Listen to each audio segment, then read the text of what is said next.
We are just 4 days away from the start of the NBA season, so I thought it'd be a good time to start sharing my predictions for this upcoming season. And today we're going to be doing my Western Conference seeding predictions. Now, keep in mind, just because I have one team ranked above another, it doesn't mean I think they're more likely to win the championship than that team. It's just I'm looking at the regular season. There are certain teams that play for the regular season. There are certain teams that, kind of conserve themselves for the playoffs. So I take all that into account for this. Let's get into it now. And for our 15th seed, we have the San Antonio Spurs. Now, some people might be surprised by this just for the fact that the Spurs landed once-in-a-generation prospect in Victor Wembanyama, but this is an extremely young roster at this point in time. You have Devin Vassell, who's 23 years old, Keldon Johnson, who's 24, Jeremy Sochan's 20, and Wemby is 20. So as much as I like their young prospects, as much as I think they're going to develop into something nice, I think just for this year, you're going to have a lot of Wemby highlights. You're going to have him having some great standout performances, but in terms of the team having a lot of overall success, I just don't see it. They're very young. They need a lot of development, and I'm still not sold on if Greg Popovich is a good head coach in the modern NBA era. When's the last time we considered Pop to be a top-tier head coach? For me, it was back in 2017, 18-ish. After he lost Kawhi, the Spurs kind of just faded away into mediocrity. And that's a video for a different time. I could get into my takes on Popovich if you guys want. But this year, I just don't see the Spurs being very good. They're going to be fun to watch in some games just because Wemby, but I don't see them winning very many games this year. Coming in at number 14, we have the Houston Rockets, and pretty similar to the reason why I have the Spurs so low is why I have the Rockets pretty low as well, is because they still have a very young core. I know that they brought in Fred VanVleet as their veteran, but the majority of this team is all young guys. You have Jalen Green, Jabari Smith Jr., Alperen Sengun. These are all the core guys in Houston, and they're all extremely young. I still think Jalen Green needs a lot of development, some refinement. His game needs kind of sandpapered. Jabari, I think, is going to be really good. I'm very high on Jabari. I think he's going to be a stud in the league. It's just, again, it's only his second year. I don't know what's a fair expectation. VanVleet is on probably one of the worst contracts in the NBA when you look at his production. As to the amount of money he's getting is disgusting. We all know why Houston gave him that contract, just to get him in the door, but obviously he's nowhere near worth that money. And then the head coach, Ime Udoka, I think is a significant upgrade over Steven Silas. However, like I said, it just comes down to what's on the floor. Now, I could be wrong about Houston. They could be a lot better than the 14th seed, just for the fact that maybe VanVleet is able to, help these guys play better, and he's kind of like an adult in the room. And then Udoka was known for his 1 year in Boston, where he led them to the finals. He emphasized defense. Now, I don't know if that was because of his personnel in Boston was defensive-oriented, or if that's just his thing. Is he going to try to bring a defensive culture to Houston? I'm extremely interested to see what he does with this young Rockets team, but that's the key word. They're young. I think they're a far way off from really competing for a playoff spot. Now, you might be noticing a common theme with these teams that I have down here in the basement, and that is that they're very young. That's the same thing with the Portland Trailblazers. That's why I have them as the 13th seed. This team wasn't good with Damian Lillard. You can't expect me to have them very high without Damian Lillard. I think there's some parts of this team that are going to be really exciting. Of course, Scoot Henderson. If you put Scoot as a prospect in a lot of other drafts, he's probably going first overall. It just happened that he's in a generational guy like Wembanyama's draft class. So Scoot's going to be incredible. And for his career standpoint, I think it's massive that Dame isn't there anymore, because he doesn't have to kind of play off Dame, which, if Dame was there, it's no biggie because Dame is great. But now that Dame is gone, it frees Scoot up so much more to basically be the guy. And then there's Ayton, of course. Ayton in a new place.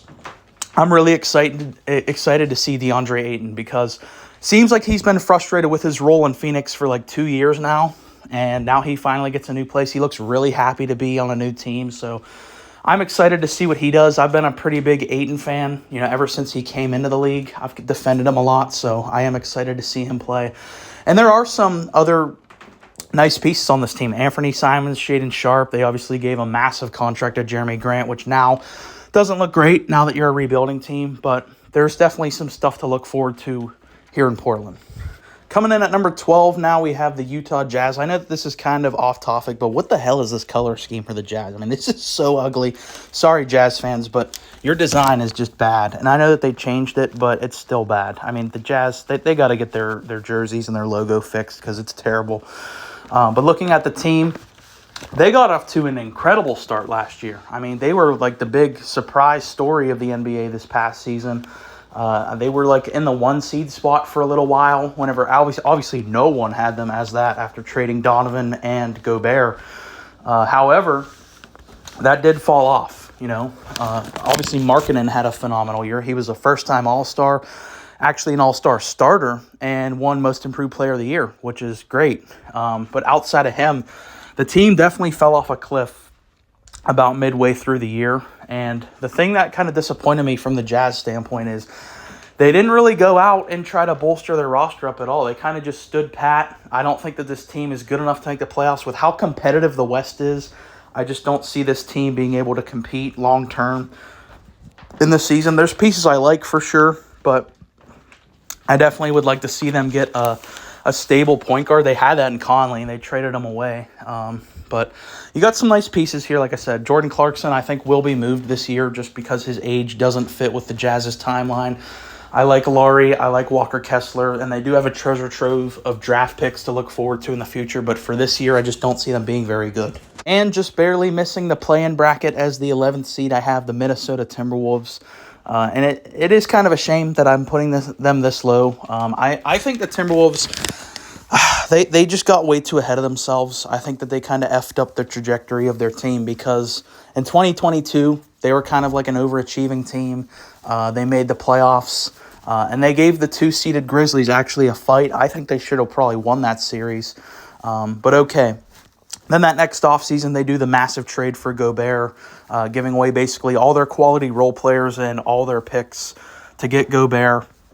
And it doesn't look good. Even at the time, I thought that trade was bad. And a year later, it looks actually pretty worse because we've seen that the Towns-Gobert duo play. It doesn't look good. I know it's a very small sample size because Cat was injured for a large portion of last year, but I don't see it looking very good. I don't think Rudy Gobert is even in his prime anymore. So I'm not sold on that dude. You invested a lot in Gobert, and I just don't think he is anywhere near the quality of player you thought you were getting. Anthony Edwards, despite all that, is the reason why they're not lower on the list because I love Anthony Edwards. I think he is a monster. And yeah, I hope for his sake that they're able to turn things around, or maybe he could even leave Minnesota. But as of right now, I'm not sold on the Timberwolves at all. I think they have a lot of problems, and a lot of that stems from that Gobert trade. Coming in at number 10, we have the New Orleans Pelicans. Again, another team that it's kind of frustrating to have to put this low because I've seen stints where they look incredible. There was about a week or so, probably longer actually, last season where they were the 1 seed in the West, and they looked really exciting. But obviously there's a big asterisk on this team. That's Zion's health. And there's no evidence that leads us to think that Zion Williamson will ever play a healthy season in the NBA. You know, I remember back before Zion got drafted, back when he was at Duke, I had a friend tell me, we would both always talk basketball. He told me he thought Zion would bust just due to his injury problems. And I thought that he was full of crap. I laughed at him. But at this point in time, I'm not saying Zion's a bust, but wow. Just extremely frustrating. I can't imagine being a Pelicans fan going through this year after year. You see how good your team can be when Zion's on the court, but he just doesn't play in the games. It's so frustrating. And like I said, there's no evidence that leads me to believe that Zion will play even 60 games or 50 games this year. So I just for that reason alone, I can't put the Pelicans any higher. I really like their roster construction. I think the team fits really nicely around Zion, but he doesn't play games. I love Willie Green, the head coach. I think he is a stud. I always point back to his first year as the head coach. They started as 5-16, something terrible, but he kept them going and led them to a playoff berth. So I like their team. It's just Zion doesn't stay healthy, so I can't put them higher. And for the ninth seed, I have the Oklahoma City Thunder. Now, I do think that the Thunder it's one of the more difficult teams to predict this year because there's always one team per year that breaks out and is a lot better than what people think. And I think the Thunder, they have the potential to do that. I just have to see it before I can rank them higher. But there's a lot of stuff that I like about the Thunder. They have a lot of nice young talent. They still have all those first-round picks that they got as a result of all the trades they've done. But just looking at their roster, Shai Gilgeous-Alexander just made first-team All-NBA, which is incredible. He's a top 3 point guard in the NBA right now. He's incredible. Josh Giddey, I think, is really good. Him and SGA are one of the most talented backcourts in the NBA. And then, of course, you're getting Chet Holmgren back. Obviously missed all of last year with an injury, which was unfortunate because people forget, because it's been a year now. But Chet, we were all about as excited to see Chet play as any other highly ranked prospect. So I'm actually really excited to see Chet finally get to play because, we've been waiting forever to see him play an NBA game. We're finally going to get to see that now. So I'm really interested in what he does. But like I said, similar to what I said about the Spurs team, this is a very young roster. It's just the difference is you have a first All-NBA guy in SGA. So I think they can be really good, but I have to see it before I believe it. That's why I can't rank them higher just yet. I don't know if this would be considered a controversial placement, but at number 8 we have the Dallas Mavericks. Now, why would this be a controversial placement? Well, it's because Luka Doncic is arguably a top 5 player in the NBA, and anytime you have a guy like that on your team, you should be better than the 8th seed. However, I think that there's just some structural problems with the roster in Dallas. I don't think it's built the right way, and what I mean by that is Luka Doncic is a very specific type of player, and I've talked about this for a while now. As good as Luka is, I think he's really hard to build around because his play style, he just takes up so much responsibility on the offensive side of the ball. You need very specific players around him, like catch and shoot 3 and D. Like they made a conference final off of Luka and just a bunch of role players. Now you go out there and get a star in Kyrie. You could see one way how it could be really good because you take some of the responsibility off Luka. You don't need to rely on him so much. It's just another great scorer to have when Luka's not feeling it. But I just don't know how they're going to coexist. And we saw such a small sample size of them last year that I don't really know what to expect of the duo. They kind of overlap in a lot of their skill types. So I'm still kind of unsure about that. Their defense is not going to be good at all. And it's bad whenever you have a defensive head coach in Jason Kidd and your defense wasn't good at all last year. So I don't even know if Jason Kidd should be the coach anymore. It's not really his fault because he did great with them in the past, taking them to the conference final. But the current rendition of this Dallas Mavericks team, I just don't know if it fits Jason Kidd's coaching style. So let me know if number 8 is a controversial placement for Dallas.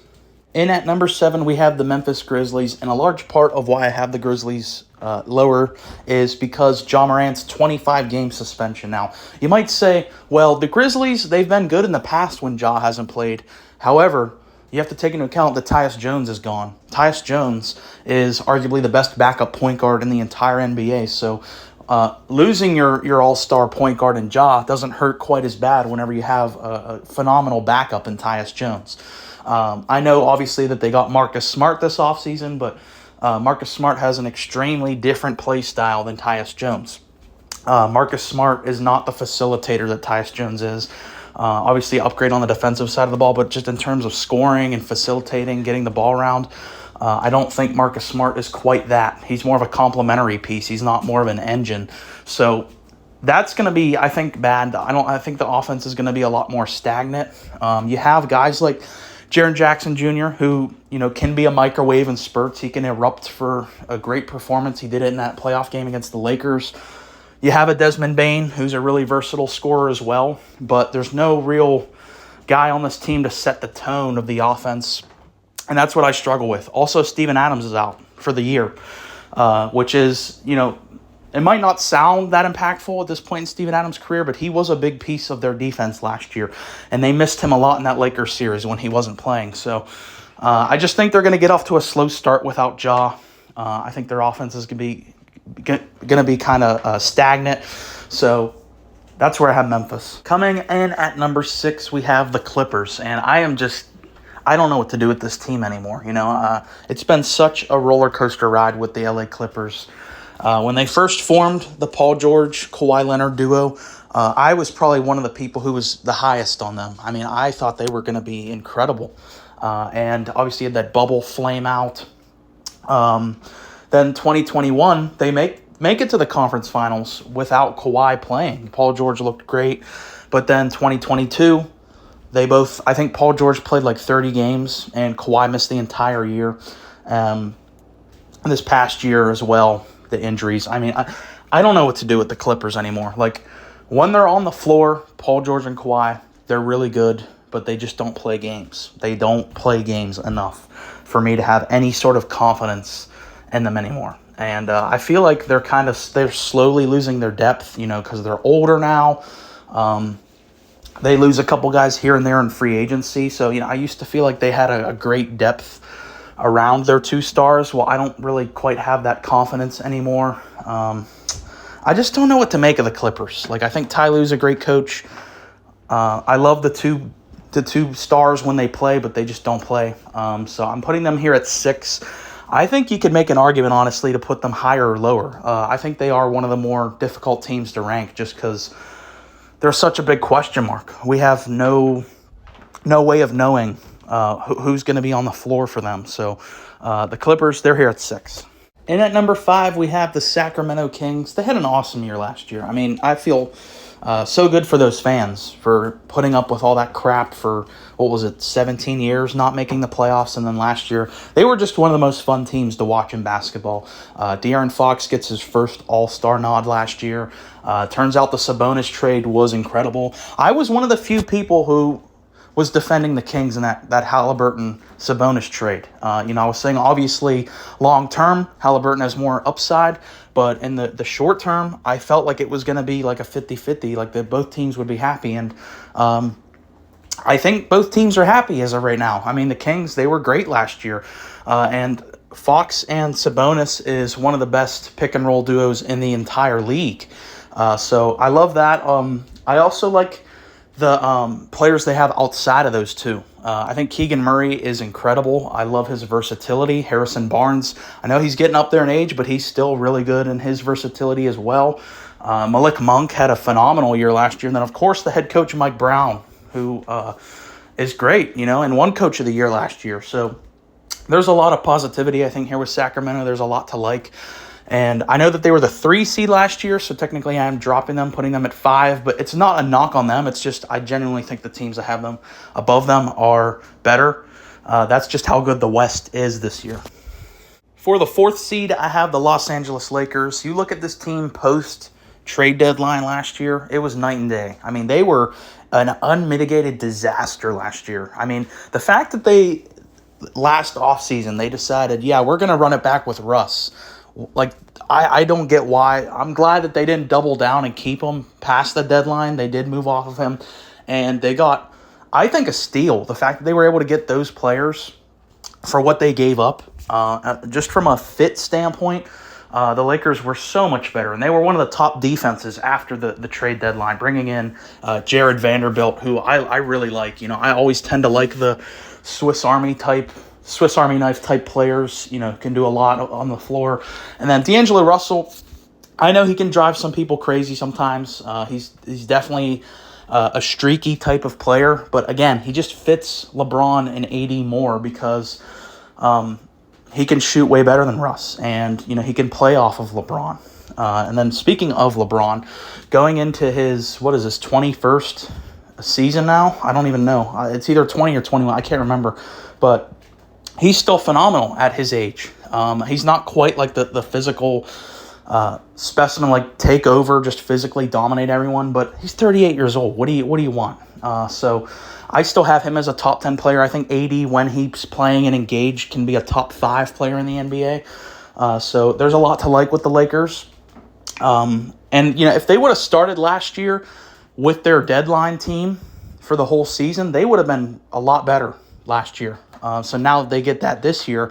I think they're going to be a lot better, because there was a point last year they were like the 11th or 12th seed. Like, they were bad before the deadline last year, but obviously, like we talked about, they're a lot better after. So I think they're going to be pretty good this year. I have them as the 4th seed.